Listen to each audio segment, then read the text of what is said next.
brighten up those already bright mornings. Wheeler, Ollie, and Lekter, mornings at the cabin. Good morning. Welcome to Mornings at the Cabin. Wheeler with you on your Tuesday morning as Lekter settles in and pulls the mic to his face and tries to put on some headphones. He's having trouble, folks. He's got a look of consternation on his face as he pulls them apart, pulls them over his bulbous cranium, and joins the show. Welcome. Why is it so organized in here? It is organized in here. It's clean, and someone's been vacuuming. Things Breaking are where AJ. they're supposed to. Yeah, it's AJ. It should stand for. I was going to say anal something, but like anal is in like everything has to be in its place. Yeah. You know? Anal J. Anal janitor. Anal janitor. Let's come up with some more. Welcome. It is Tuesday morning. It is actually a balmy 10 degrees outside this morning. We're supposed to get up to 20 sometime this week, and I don't like that at all. I'm still wearing sweaters. I have not made the switch yet. You're wearing a t-shirt right now. This is a sweater. Oh, is that a sweater? Yeah. It looks like a t-shirt. I know it looks like a t-shirt. I make everything look like a t-shirt. So last night, a disappointing evening, but I had a good time hanging with you and Gibbons. Had a great time. It was a great time. Raptors coming up a little short, and some not great looks from the Toronto fans. We'll get into it. They'll be fine. They'll be fine, but we'll get into it. Okay. Right? What else we got going on today? It's Tuesday. It's Taco Tuesday here at Mornings at the Cabin. That's right. Send in a song request or come by and Lekter will make you a taco for free out of whatever we happen to have around the office. Mornings at the cabin, the podcast. Game 5 last night of the NBA Finals. A lot of people going in with a lot of confidence that the Raptors would take it. And here's the thing. They had it. They had the game. They were up by 4 with 3 minutes to go. And, Golden State does what Golden State does, and they just keep coming. They just keep fighting. That's what they've been doing for 5 years, 5 straight final appearances. And so it wasn't totally unexpected, but with... How dare they? Well, how dare they? How dare they keep winning? But down by 1 with possession with 15 seconds is pretty much an optimal place to be to try to win that game. Yeah. And, they passed it off, got it to Lowry, which is a good guy to get it in that situation. It's a good guy. And when you saw the replay, you saw that Green got his finger on it, and that's why it fell short. Okay. Very, very short and hit the side of the backboard. It was a disappointing end.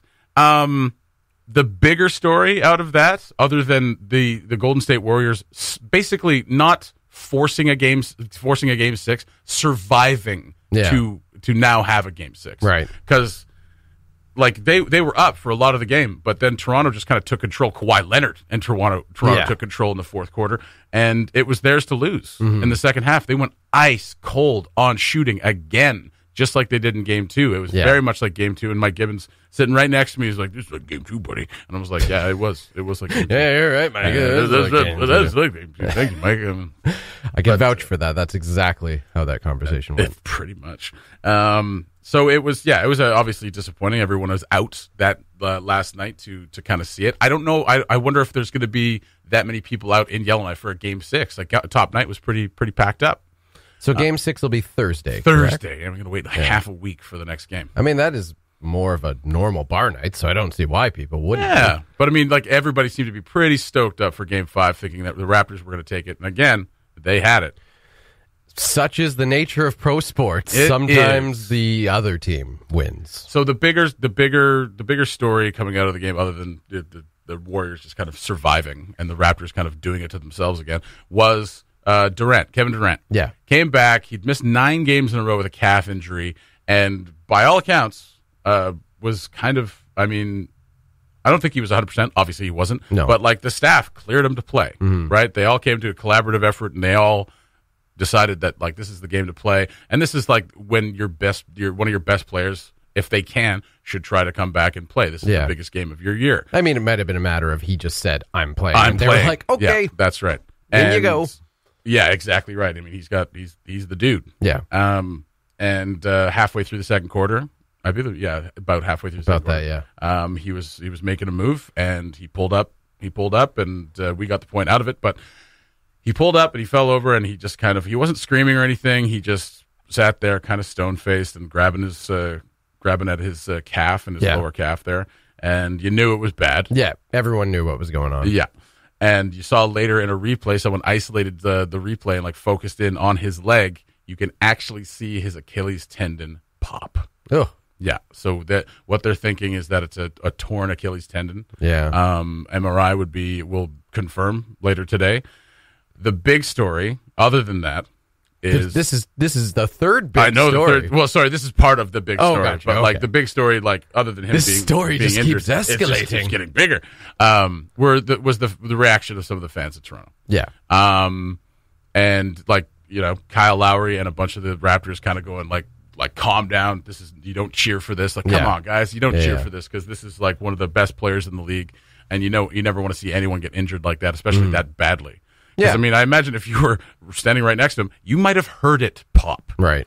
You knew it was bad. You knew he was down, and you knew that this was it. This was the end of his season. Whether he ruptured it or tore it or whatever, you knew that him pulling up lame like that was going to be the end of his season. And I mean, could be the end of a good portion of next season, depending on how bad the Achilles injuries. That's are, right. I mean, if he ruptured it or if he tore it, he's done for the year. Yeah, for a year from now. So that was too bad to see, and a lot of people ripping into Toronto, including Warriors players last night, and probably a lot of people taking their shots at them today. Sorry, you were going to say. Well, I didn't get the sense that they were reacting in a classless way. I thought they were chanting KD. Were they not? Well, I think I kind of turned into that, but at the start, it sounded like they were cheering that he was injured. Like, oh, their best player, the guy who came back to make this difference, and he did every second he was on the court, right, made a difference, is now gone. So now we got a chance. Yeah. And I mean, it's tough. Obviously, it's sports. Emotions run high, even for the fans. But like, this is new territory for a lot of people. Not just Raptors fans, and not just basketball fans, but people who have never really cheered for the Raptors or basketball before. There's some etiquette stuff probably there, I guess. Yeah. Toronto fans are also like notoriously garbage, but not always. I wrote this on I wanted to share this that I wrote on a Sports Illustrated thing right before I went to bed, and I may have had a few pops last night. But anyway, I chalk up their reaction to cheering his injuries to like straight up a lot of it just inexperience. The other bit of it is just pure Toronto, because Toronto fans can be harsh, man. They can. But the other bit being pure Toronto is that they wanting to win so bad, having waited so long, they almost feel entitled to it. Like last night was a great chance to win and a great chance to win at home, and it just didn't happen. Yeah. And but like, I feel like it's also a bit disingenuous to isolate that to the Toronto fans. Yes. Boston fans would do the same thing. Like Philadelphia fans. Philly fans love New York fans. Like, come on. It's true. They wouldn't have reacted. But I mean, everybody any loves differently. dumping on Toronto, right? Yeah. You know what I mean? Like, everybody loves dumping on Toronto. I love dumping on Toronto. Yeah. And I mean, on one hand, I thought, maybe it could just be a thing where you've got a lot of Leaf fans who are suddenly Raptors fans. Yeah. And it's definitely not the same. It's not viewed the same way in hockey. In hockey, like if you quote unquote knock the other team's star player out of the game, that's like a good thing, right? Yeah. That's something, you're not necessarily going to be standing and applauding when the guy is leaving the ice injured or anything like that, but it's seen as like as a positive. This is an for advantage. Your team, an advantage. Now you have an advantage. And that's just, obviously, like you said, the way Kyle Lowry and Serge Ibaka of the Raptors reacted. Yeah. That's like, no, this is not down. something to celebrate and to cheer about. Like, this guy's hurt. So, let's be classy here. Yeah, and like, so mad respect to them, and respect to Kevin Durant, who obviously wasn't 100%, but was like, this is the game. This is, if I'm going to return for any game, this is the one to stave off elimination. And legit put his body on the line, and like his Achilles heel, he's not a young man anymore. Right. Like, legitimately, maybe the latter part of his career is going to be affected by this injury. Maybe. Yeah. So, I mean, that's why you play the game. And in the end, it ended up making a difference. He contributed some points, and you have to think that even him leaving the game, the Raptors then had to kind of readjust somehow, and maybe weren't able to totally figure that out because they had spent so much time ahead of this game accounting for Kevin Durant. Maybe, and for that definitely could be part of it. But you also just saw that, you saw, what's his name, the basketball operations guy for Golden State, Bob Myers, how upset he was at the interview. I don't know if you watched the interview. He was crying. He was visibly shaken. And even Nick Nurse, the head coach of the Toronto Raptors, said we were shaken up on the bench. Like, because you never want to see that. No, for sure. I mean, I'm sure a lot of these guys are friends with them off the court, right? So. And I mean, you see it happen in like football when there's a catastrophic injury. Like people like kneel and pray, and like everybody's just like that. People just need to be safe. Yep, you know, for sure. So anyway, a disappointing game, a disappointing reaction by some of the fans, but I think they're going to learn from that, and that stuff obviously is not anything you want to see. No. So Raptors in 6, I guess, Thursday night in Golden State. I'm going to go to the game. You're going to go all the way to Oakland? Nah. Cabin Radio's morning show podcast. All the best chat, none of the embarrassing mistakes. Have you guys ever been on like passenger shaming on Facebook or Instagram? So it's basically a page dedicated to posts. I like how you didn't even wait for our answers. No, of course we haven't. You both give me a look. And you were silent for like a beat. And in radio, that is a very long time. It felt like an entire moment. I know, it really did. It felt like we were all having a moment there, like a big gulp. No? All right. So passenger shaming is dedicated to posts that people send into this page, or they gather from the internet, of people shaming passengers on airplanes. Right. So people who take people who take their socks off and stuff. My dad used to do it. But he wouldn't put his feet up on the seat. Right. That's gross. And like jam it in between the sides. Jam it in between the seats and like put it up on someone else's armrest and all that stuff. Yeah. It's a nightmare up in the sky, apparently. I've never really run into any of these. Like, I've run into people like stretching in the walkway or whatever on a long flight. I don't mind that. Like on a like 6 and 7 hour flight, you should get up and walk around. Yeah. And maybe go to the back and do a little stretch or something like that. Yeah. There are people like doing yoga and Your stuff. circulation which is a bit demands much. Yeah. Like going into the back where they like, get all the drinks and stuff, and they're like doing yoga and like doing, downward facing dog and stuff. And you're like, all right, come back to your seat. Yeah. That's enough. It's a way of stretching. It is a way of stretching. I don't know. Just getting up and getting the blood flowing is good, because you can suffer from deep vein thrombosis. Indeed. So the whole page on IG and on Facebook is dedicated to these posts, and they share some famous ones as well. But every once in a while, it's just people with their feet up on the thing, or like women or not just women, people with long hair put their hair over the headrest into your section of the seat. I'm a prime candidate for that. You Scott, are a prime candidate. Have you done this? I have not. No. No. If it happens, it's never happened to me. I've seen it like on another seat. It's gross. Like, that's a stupid thing to do. If it ever happened in front of me, I'd just be like, if I had scissors, there you go. Well, problem then you solved. Get charged with assault. Yeah, no, that's assault. I'm pretty sure that's assault. Well, really, is it assault? Because your stuff is in my space. You know what I'm saying? Yeah, it doesn't really work. Is that assault? Yeah, I don't think it was. No, definitely fine. I wouldn't do it. How about I just dip it in my drink? There you go. There you go. Much better. Just kind of twist it up at the end and just dip it in my drink. See, that could at least be construed as an accident. Yeah, that's right. You sit there like, well, I don't know how I got these scissors on board in the first place, but here we are. All right. Yeah. Fair enough. Fair. So the reason I bring that up is because this story came up yesterday on a Pakistani International Airlines.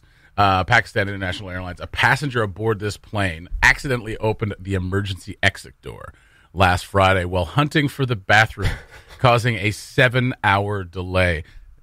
The plane, thankfully, was not in the air, but was waiting on the tarmac. Come on. This person defied the fasten seatbelt order and looked for the bathroom. Obviously, very desperate for a bathroom. To look to the very side of the plane and be like, this must be where it is. Yeah, that can't be an accident. Right? You've got to grab the top and the bottom, and you've got to twist and pull, and you're like, there's a whole procedure. Yeah. Oh, like that, the actual like emergency exit. The actual emergency exit over the wing. Okay, well, that's dumb. Yeah. Okay. Well, I thought it was the thinking, that's ridiculous. Maybe they just, opened the wrong door and they happened to see emergency. They're like, well, I'm kind of in an emergency. This is an emergency. This must be the emergency bathroom. That's me like pulling a manhole up and being like, oh, this isn't the bathroom. This isn't the bathroom, but it smells like one. This is where I'll go. That's pretty massive passenger shaming. I mean, is this person, maybe the person's just not used to flying.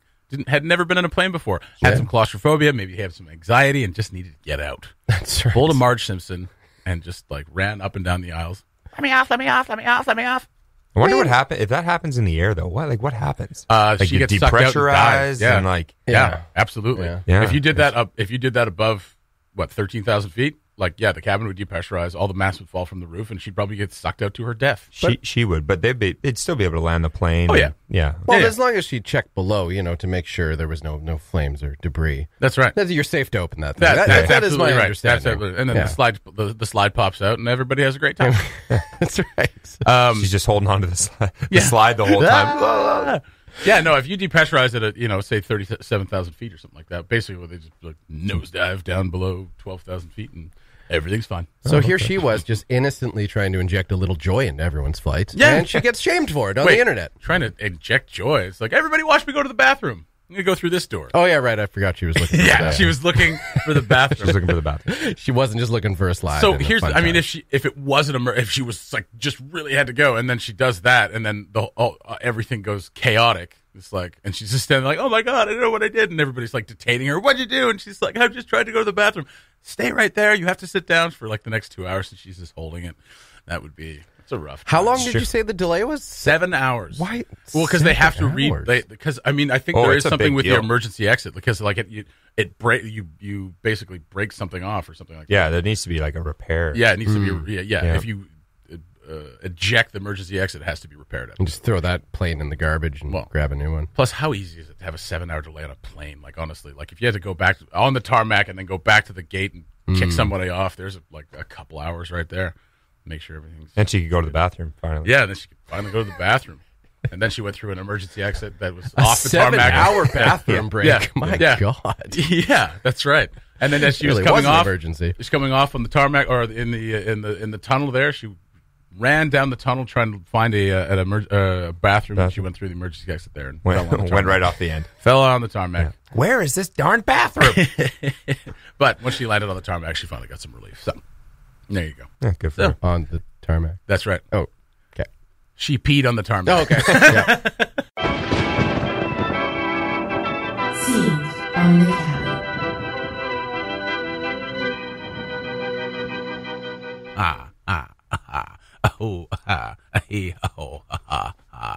And I thought my jokes were bad. Give me one reason why I shouldn't have my boy here pull your head off. How about a magic trick? I'm going to make this pencil disappear. Ta-da! It's gone. Oh, and by the way, the suit, it wasn't cheap. You should know. You bought it. Sit. I want to hear proposition. Let's wind the clocks back a year. These cops and lawyers wouldn't dare cross any of you. I mean, what happened? Your balls drop off? You see, a guy like me. A freak. A guy like me. Look, listen, I know why you choose to hold your little group therapy sessions in broad daylight. I know why you're afraid to go out at night. The Batman. See, Batman has shown Gotham your true colors, unfortunately. Dent, he's just the beginning. And as for the television's so-called plan, Batman has no jurisdiction. He'll find him and make him squeal. And I know the squealers when I see them, and... What do you propose? It's simple. We kill the Batman. If it's so simple, why haven't you done it already? If you're good at something, never do it for free. How much do you want? Half. You're crazy. I'm not. No, I'm not. Scenes from the cabin. Know the movie? Submit your guest to mailbox@cabinradio.ca or send us a message on Facebook for your chance to win gift certificates to some awesome Yellowknife restaurants, including Zehabesha, Main Street Pizza, The Woodyard Eatery, Copper House Restaurant, and Java Roma. Listen to Cabin Radio every weekday to win, or download the Mornings at the Cabin podcast. Mornings at the Cabin brought to you today by the Brain Tumour Foundation of Canada, who invite you to lace up for this year's walk at Samba Cay Civic Plaza. Register at braintumorwalk.ca and join the movement to end brain tumors. That is this Saturday, June 15th. And we have a participant in this year's walk, part of Team Maggie. Maggie Carson is in the studio with us this morning. Maggie, how are you? I'm doing really good. All right. And you're here with your mother, LeeAnna. Thank you for joining us this morning. Now, Maggie is a brain tumor survivor. You were diagnosed with a brain tumor when you were 12, about December 2016, and you've gone through chemotherapy, you've gone through some surgeries, and so this is obviously an incredibly important walk to you. Tell us a little bit about what the Brain Tumour Foundation of Canada has meant for you and what this walk means coming up. This walk means a lot to me, not only bringing awareness to brain tumors, but also bringing awareness to the impact on families that have loved ones going through treatment. And I just want everybody to know that this walk is us as a community, and that everybody going through it, we support you no matter what, and we want you to come out and feel supported as well. All about being on the same team, yeah? Yeah. All right. So June 15th is the walk. Can people still join for the walk? They can still add teams and things like that? LeeAnna? Yes, they can. Okay. Yes, and whoever wants to, you can still join Team Maggie as well. Okay. So the link is on my Facebook page, or I can send it out. But yeah, everybody should be coming out. Absolutely. BrainTumorWalk.ca for more information about that. And June 15th, it's looking to be a beautiful day as well. We're looking forward to some really, really nice weather, so it's going to be a nice day. So, Maggie, you're actually making your return to the Cabin Radio airwaves. The last we heard from you was just before the Canada Winter Games, after it was announced that you were going to be the flag bearer for Team NT. Tell us about your whole experience at the Canada Winter Games. It was a really great experience. I had a lot of fun. I met a lot of people, and all around it was amazing. The competition side wasn't the best for me. I had a few injuries, but I still had an amazing time. And I mean, obviously, pretty good reasons for that. You didn't have a whole lot of time to train going into that tournament, correct? Yes. Yeah. So, I mean, I think you can be excused there a little bit. But what was that like being the flag bearer for Team NT? That had to be a pretty special experience. Yeah, it was amazing. It was incredible, and it was an honor being able to do that for the NWT. Awesome. So yeah, this walk is going to be your first as a team member for the Brain Tumour Foundation. When did they get into contact with you, and what was that like? Kind of figuring out how to get involved with this year's walk. They contacted my mom, and my mom let me know all the details. And they had sent a few questions for me to answer about the Brain Tumour Walk and what it means to me. And yeah. Awesome. So yeah, obviously another new experience for you. So that'll be a lot of fun. But what are some of the details on there? BrainTumorWalk.ca. That's BrainTumorWalk.ca. The Brain Tumour Foundation of Canada's website is BrainTumor.ca. This Saturday, registration at 11:30. Survivor photo at 12:45. Opening ceremonies at 12:50, and the walk begins at 1:00. That's at Samba Cay Civic Plaza. I've got this little information packet here, Maggie. It tells us everything about. It tells us a lot of your story. But one of the things that obviously pops out is right at the top. I continue to live my life as normal as possible, and not let this brain tumor run my life. And that's kind of how you're living every day, eh? Yes, I try to. Yeah. And I mean, it's are there still good days and bad? I mean, what kind of run us through kind of your experience? Mostly good days, I can tell you that. I do have off days, and I sometimes still get headaches, and they do scare me, but I then again look on the positive side and try not to take my mind to the negative. Yeah.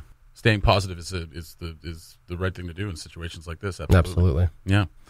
So tell us a little bit more about Team Maggie. How many members of Team Maggie are there right now? There's quite a few. My friends keep texting me saying, "How do I sign up? How do I join your team?" I'm not really sure the exact number. I think we have about 10 right now. All right. Yeah. Awesome. Still lots of time to join though. Absolutely. We got until Saturday to join up. I mean, you could probably show up Saturday morning and maybe join up. Mm-hmm. Probably. Yeah. Oh, sure. There you go. Yeah. Yellowknifers traditionally latecomers to things. So just showing up at the last minute. I want to join. Let's go for a walk. Yeah. Yeah. Absolutely. The Brain Tumour Foundation is the only national charity offering information and support to patients affected by any kind of brain tumor, raising over $6.9 million. So we're looking to pad those stats a little bit this year. And this is the 4th annual Brain Tumour Walk in Yellowknife. Oh, yeah. And how's the fundraising gone in the previous years? Last year, Maggie was the top fundraiser for the walk. This year, I don't know where we are in standings, but we're just about to our goal. I think we're around 80% of our goal. Beautiful. So, yeah. Right on. Yeah. Well, you were tops last year, and maybe someone knocks you off the pedestal this year, but that's a good thing. Yeah, you want people to keep striving for bigger and bigger donations and bigger fundraising. So that's awesome. You're going to have a lot of fun this weekend, I think. Yes. Yeah. I'm excited. All right. Awesome. Maggie, thank you so much for stopping by this morning and telling us a little bit about the Brain Tumor Walk and a little about your experience. I mean, it's a pretty cool story. Thank you for having us. Absolutely. Thank you so much. Anytime you want to come by, I mean, you seem a little nervous, but I think the more you come by, I think the less nervous you'll be. Probably. All right. Come by anytime. So the info for those who want to still want to join Team Maggie. Yes. Is it? Do we have it on there? Well, I mean, you can go to braintumorwalk.ca. Is that and is that how you join the team as well, LeeAnna? Yeah, they can just look up Team Maggie and then join the team. Perfect. braintumorwalk.ca for more info, but to join Team Maggie as well. She's got 10 people. She could always use more. Go to the Brain Tumor Walk this Saturday at Samba Cay Civic Plaza. Opening ceremonies at 12:50. The walk begins at 1. Registrations at 11:30. And you can find out more about the Brain Tumor Foundation of Canada at braintumor.ca. Let's help put an end to brain tumors. The Mornings at the Cabin podcast. I didn't mention this yesterday, and I feel terrible. I wanted to say a big congratulations to Bella Dance Academy and their end-of-the-year show over the weekend. It was their 15th year, celebrating their 15th year, so their 15th final show of the year, and it was wonderful. And every time these dancers work so incredibly hard, and they put on a fantastic show. So congratulations to everyone over at Bella for all your hard work, and to the staff and crew at NAC putting on an awesome show once again. Well, how nice of you to show a little recognition. Absolutely. Finally. That's right. That's right. I've been ignoring Phoenix for 2 days until I said that. She's just been like, what's wrong with you? And I'll just be like, like a dog that doesn't want to be touched on the face. Just like, Yeah. And then she offers you a treat and you're all over. Yeah, pretty much. Yeah. I wanted to wrap things up here. Mornings at the Cabin. Thank you to Maggie, Carson, and her mother for coming in to talk about the Brain Tumor Walk. Again, braintumorwalk.ca. Brain Tumor Foundation the Brain Tumor Foundation of Canada is the sponsor for Mornings at the Cabin this morning. Go to braintumorwalk.ca to join the movement to end brain tumors and join the walk at Samba Cay Civic Plaza on Saturday. Registration starts at 11:30. If you want to be part of Team Maggie, braintumorwalk.ca. There one little tidbit of news which I find awesome. If anybody out there likes The Big Lebowski, the spin-off that is going to focus on, I'm going to say Jesus, although he pronounces it Jesus. Right. The spin-off focusing on the Jesus. John Turturro has finished editing that film, and he got permission from the Coen brothers to do this spin-off. And I mean, I imagine it's going to garner some controversy because, just because it's, if you know anything about the movie, you know something about Jesus' character, but he's basically it sounds like he's framing it as almost like a satire. The quote about the movie that he says is, it's going to show just how stupid men can be. And I hear some of you bracing yourselves right then, just like, how stupid men can be, how dare you. But not all not men. Not hash brown, right? Not all men. Hash brown. And I had a friend of mine who said we're just going to bring back pound. It's like, it's not going to be hashtag, just pound. Just pound. Pound it. I don't know. Yeah, it's the pound sign. Yeah. Yeah, so pound, not all men. I don't know how it's pretty good. Yeah, okay. That's all. I'll do that. Yeah, that's right.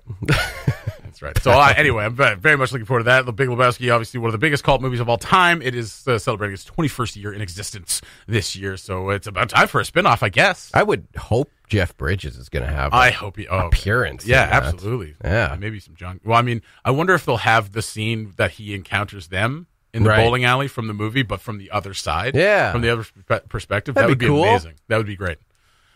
No Donnie. Well, I mean, if they have that part, then Donnie would still be in there. Yeah. Sequence of events. Yeah. You're out of your element, Lekter. Thanks for listening. Check out more from the show at cabinradio.ca and by following the Mornings at the Cabin Facebook page.